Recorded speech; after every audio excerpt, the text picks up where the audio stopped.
नमस्कार सभी को, आप सबका स्वागत है अरुणाचल टुडे न्यूज़ चैनल में। इस वक्त हम खड़े हैं Arunachal Pradesh staff selection board के ऑफिस के बाहर। यहाँ हम इसलिए आए हैं जो recently forester and forest guard का जो फिजिकल इफिशिएंसी टेस्ट हुआ था, उसके बाद जो रिटर्न का एग्ज़ाम कब होगा उसको लेकर हम वो डेट भी जानेंगे, और साथ ही साथ जितने भी बैकलॉग एग्जामिनेशन जैसे कि एमटीएस का हो गया, पुलिस पर्सनस का, फायरमैन का और काफ़ी सारे हैं, उसको लेकर भी हम जानेंगे जो कंसर्न अथॉरिटी वो कब तक रिलीज़ किया जाएगा।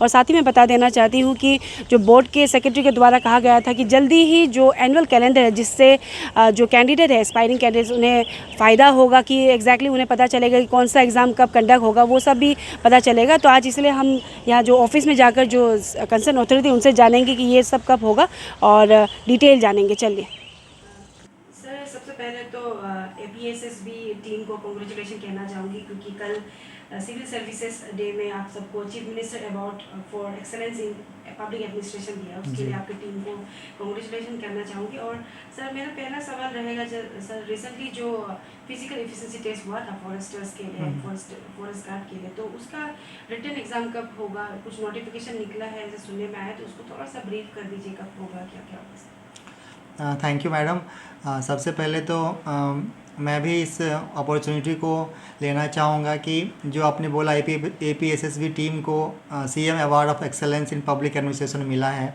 तो आज मैं उन सभी का नाम भी लेना चाहूँगा कि जो हमारी एपीएसएसबी की टीम है, इसमें तो हमारे जो ऑनरेबल मिनिस्टर होते हैं, ऑनरेबल सीएम ही होते हैं, और उनके दिशा निर्देशन में जो हमारे चेयरपर्सन हैं, फिर हमारे बोर्ड मेंबर्स हैं, और पूरी की पूरी हमारी जो एपीएसएसबी की टीम है, वो सभी के सहयोग से ऐसा हो सका है।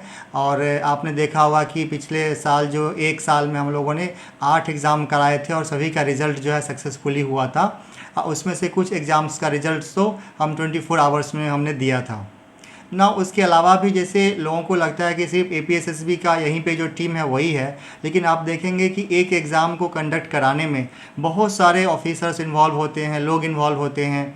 तो आज मैं उन सबको भी नाम लेना चाहूँगा, क्योंकि उन सब के कंट्रीब्यूशन की वजह से आज जो एपीएसएसबी को सीएम अवार्ड ऑफ एक्सेलेंस मिला है। तो उसमें हमारे जितने ऑब्जर्वर्स होते हैं, जो senior all India service officers होते हैं, कोऑर्डिनेटर्स होते हैं, जो यहाँ से दूर दूर के डिस्ट्रिक्ट्स में जहाँ हमारा एग्ज़ाम होता है वहाँ पे वो जाते हैं, एग्ज़ाम को कंडक्ट कराते हैं।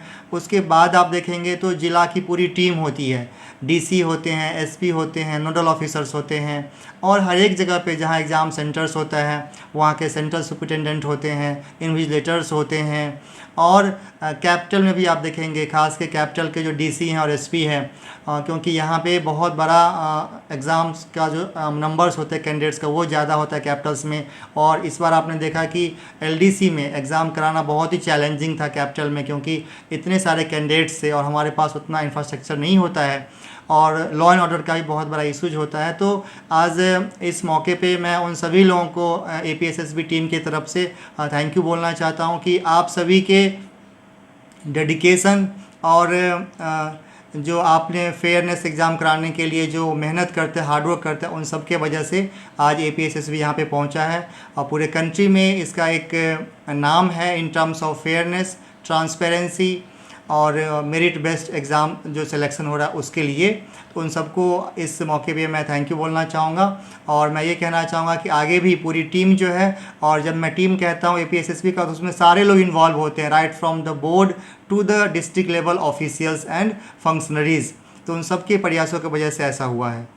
Now coming back to the foresters exam, आपने देखा कि कैसे हमने जो लेटेस्ट टेक्नोलॉजी का यूज़ किया, RFID का यूज़ किया, और उसके वजह से आपने देखा कि इनिशियली थोड़ा सा डिले हुआ था रिज़ल्ट में, क्योंकि फ़र्स्ट टाइम ये हम फिजिकल करा रहे थे। लेकिन जो लास्ट हमारा फिजिकल हुआ है उसको देखा आपने कि आधा घंटा के अंदर में ही हमारे वेबसाइट पे उसका रिज़ल्ट अपलोड कर दिया। तो यहाँ पे भी हमने अपने प्रॉम्प्टनेस को मेंटेन करना है, और इस सब के पीछे हमारी कोशिश यही है कि कैंडिडेट को जल्द से जल्द हम रिज़ल्ट दें, और उसमें कोई भी फेयरनेस का एलिमेंट भी हमेशा मेंटेन रहे, क्योंकि रिज़ल्ट ज़्यादा देने से क्या होता है, कोई भी चाह के भी उसमें कोई चेंज नहीं कर सकता है। तो न केवल ट्रांसपेरेंट प्रोसेस होना चाहिए बल्कि दिखना भी चाहिए कि ट्रांसपेरेंट हो। तो इसीलिए हमने उनका अभी रिटन एग्ज़ाम का भी आज ही हमने नोटिफिकेशन जारी कर दिया है। 26 जून को ये डेट रखा गया है। और चूंकि 2 एग्ज़ाम है, फॉरेस्टर एंड फॉरेस्ट गार्ड, तो दोनों एग्ज़ाम एक ही दिन होगा। उसका जो एग्जैक्ट टाइमिंग है वो हम बाद में इंटीमेट करेंगे एडमिट कार्ड में। लेकिन फर्स्ट सिटिंग में एक एग्ज़ाम होगा और सेकेंड सिटिंग में एक एग्ज़ाम होगा। दोनों एग्ज़ाम एक ही दिन होगा। तो सर किस तरीके से प्रोसीजर किया जाएगा? डिस्ट्रिक्ट वाइज में एग्ज़ाम कंडक्ट किया जाएगा या फिर जितने भी कैंडिडेट्स हैं उन्हें कैपिटल में बुलाया जाएगा? कैसे करके कंडक्ट किया जाएगा सर? नया एडमिट कार्ड होगा या फिर कैसे होगा सर? थोड़ा उसको भी बता दीजिए। एडमिट कार्ड तो हम दोबारा इशू करेंगे रिटन एग्ज़ाम के लिए। और चूंकि फिजिकल के बाद कैंडिडेट्स कम हैं तो कैंडिडेट्स के नंबर इतने हैं कि हम सारे कैंडिडेट्स को ईटानगर कैपिटल कॉम्प्लेक्स में ही हम एकोमोडेट कर सकते हैं। इसीलिए इस बार जो हम किसी डिस्ट्रिक्ट्स में सेंटर्स नहीं होगा और कैपिटल्स में ही सारे एग्ज़ाम सेंटर्स होंगे।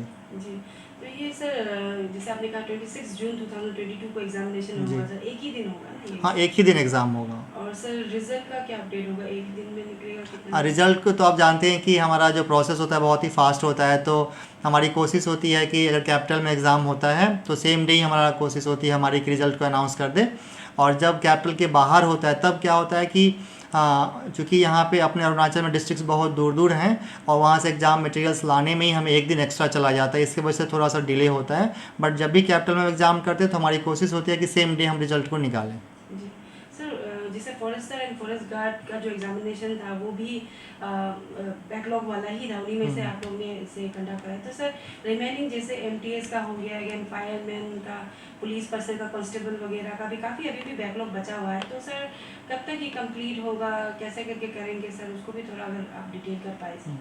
हाँ, सबसे पहले तो मैं एक और आज आपको गुड न्यूज़ देना चाहता हूँ कि आज जो नोटिफिकेशन निकला उसके अलावा भी अभी 1-2 दिन में हमारा जो एक कैलेंडर, आप लोग कब से बोलते रहते थे कि हम कैंडिडेट्स को कैलेंडर चाहिए, तो 1-2 दिन में हम कैलेंडर भी इशू करेंगे कि फ्यूचर में जो भी हम एग्ज़ाम्स लेने वाले हैं ना। दूसरा जो आप बैकलॉग की बात कर रहे हैं तो आपको याद होगा कि पहले ही मैंने बताया था कि 2020 से पहले जो कुछ फॉर्म्स निकले हुए थे उसमें थोड़े से इशूज़ हैं हमारे पास और उसी एग्ज़ाम में हमें कंडक्ट कराने में डिले होता है।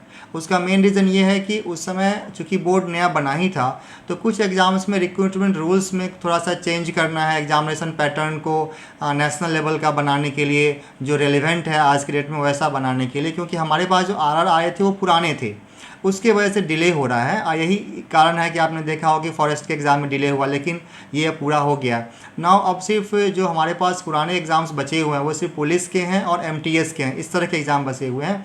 पुलिस में ही मैंने आपको बताया था कि जो रिक्रूटमेंट रूल्स है उसमें कुछ अमेंडमेंट हो रहे हैं, तो जैसे ही आएगा हमारे तरफ से तैयारी में कोई दिक्कत नहीं है।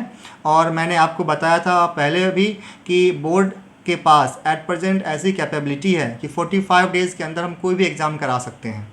और यूडीसी के एग्ज़ाम में आपने देखा था लास्ट ईयर कि जो एग्ज़ाम की पूरी प्रक्रिया है right from the advertisement to the final result, वो भी आज के डेट में बोर्ड के पास कैपेबिलिटी है कि 100 डेज़ के अंदर में बोर्ड सारा प्रक्रिया को ख़त्म कर सकती है। तो जहाँ तक बोर्ड के पास पेंडिंग का सवाल है, बोर्ड के पास नहीं है because of certain issues in the recruitment rules, it is pending with the AR department. जैसे ही वहाँ से क्लियर होगा वैसे ही उसका भी एग्ज़ाम हम लोग जल्द से जल्द कराएंगे।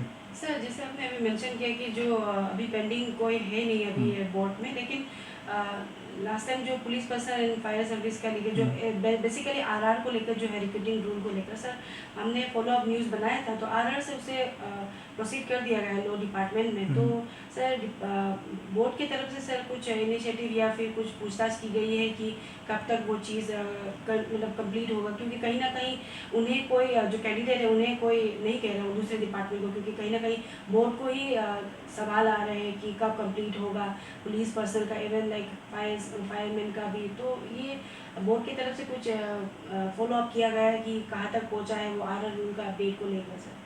अने फॉलोअप हम करते रहते हैं, रेगुलर फॉलोअप करते हैं, फ़ोन से भी करते हैं और लेटर में भी करते हैं। लेकिन आपको ये पता होना चाहिए कि जो रिक्रूटमेंट रूल्स में अमेंडमेंट होता है वो कैबिनेट के अप्रूवल के बाद होता है और रिक्रूटमेंट रूल बार बार तो चेंज नहीं होता है, इसीलिए एआर डिपार्टमेंट भी बहुत सारी चीज़ों को ध्यान में रखती है।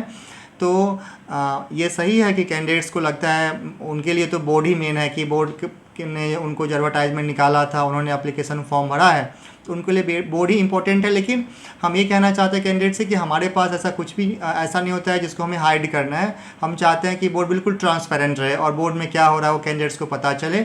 इसलिए हम उनको बोलना चाहते हैं कि यहाँ पे कोई पेंडेंसी एज ऑन डेट नहीं है। और एक चीज़ ये भी हम कहना चाहते हैं कि जहाँ तक पेंडेंसी का सवाल है, तो आप देखेंगे कि 2020 के बाद जो भी हमारे पास रिक्विजिशंस आए हैं, हमने एडवर्टाइजमेंट किया है, तो उसमें बिल्कुल जीरो पेंडेंसी है।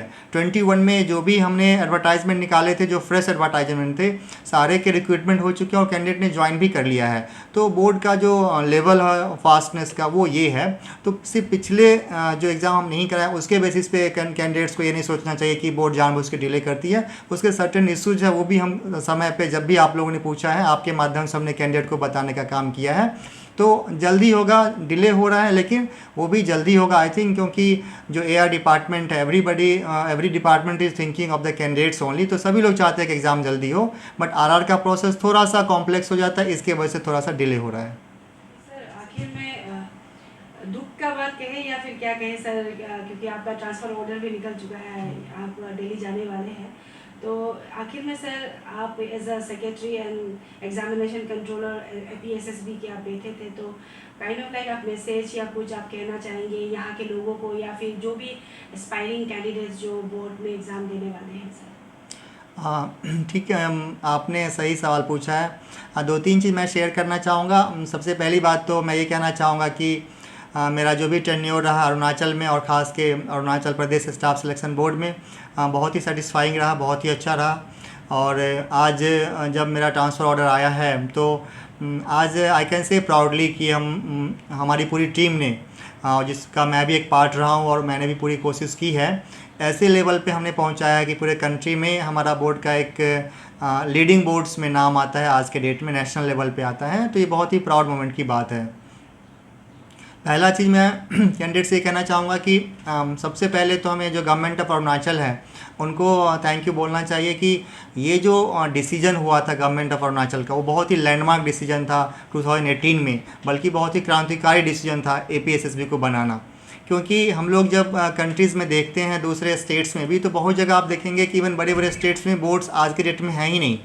और जो भर्तियां होती है ग्रुप C पोस्ट की, वो या तो डिपार्टमेंट खुद कर रही है आज के डेट में भी, या डिस्ट्रिक्ट लेवल पे ही हो रही है।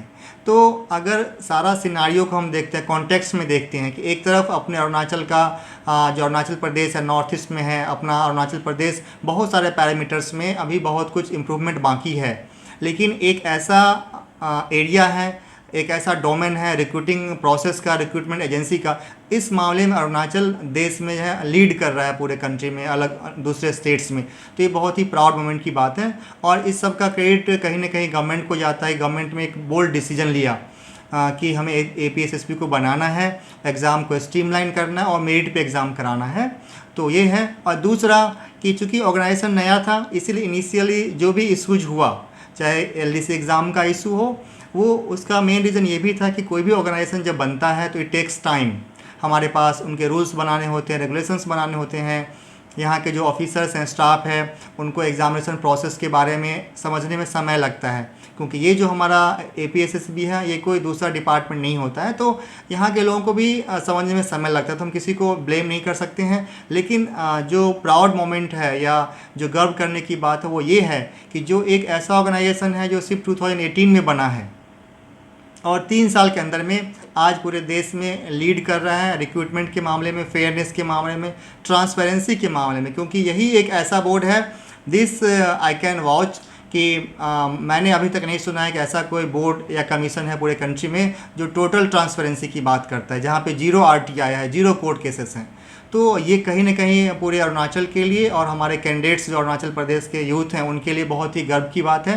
तो they must maintain the trust in the system, और जो कि उन्होंने पिछले 1 साल में देखा है कि कितने 8 एग्ज़ाम्स हुए हैं, सारे एग्ज़ाम्स फेयर हुए हैं, और उनको मेहनत करना चाहिए। और अगर हम ये करने में सक्षम हुए हैं तो आई थिंक बोर्ड के लिए सबसे सेटिस्फाइंग चीज़ यही है कि अगर अपने अरुणाचल के सभी यूथ को लगता है कि यहाँ एक ऐसा सिस्टम है कि अगर वो मेहनत करते हैं तो मेरिट पे उनका सिलेक्शन हो जाएगा, this will be the biggest I think achievement for the APSSB। और हमारी टीम चाहेगी कि आगे भी जो सेक्रेटरी आएंगे तो वो लोग इस चीज़ को मेंटेन करें और उसको और नई ऊंचाइयों तक ले जाए, नई नई टेक्नोलॉजी जो जब समय पे आएगा उसको यूज करें, सो दैट अपने अरुणाचल प्रदेश बोर्ड का जो एक स्थान है, एक प्लेस है पूरे कंट्री के रिक्रूटिंग एजेंसी के बीच में, वो हमेशा टॉप में बना रहे।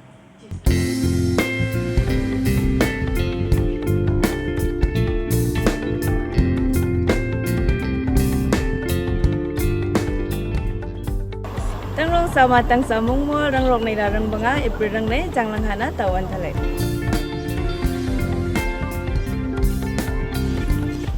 Tang rung mi sama tang samung mol rang rok ni rang banga April sal na janglang nang halban phi.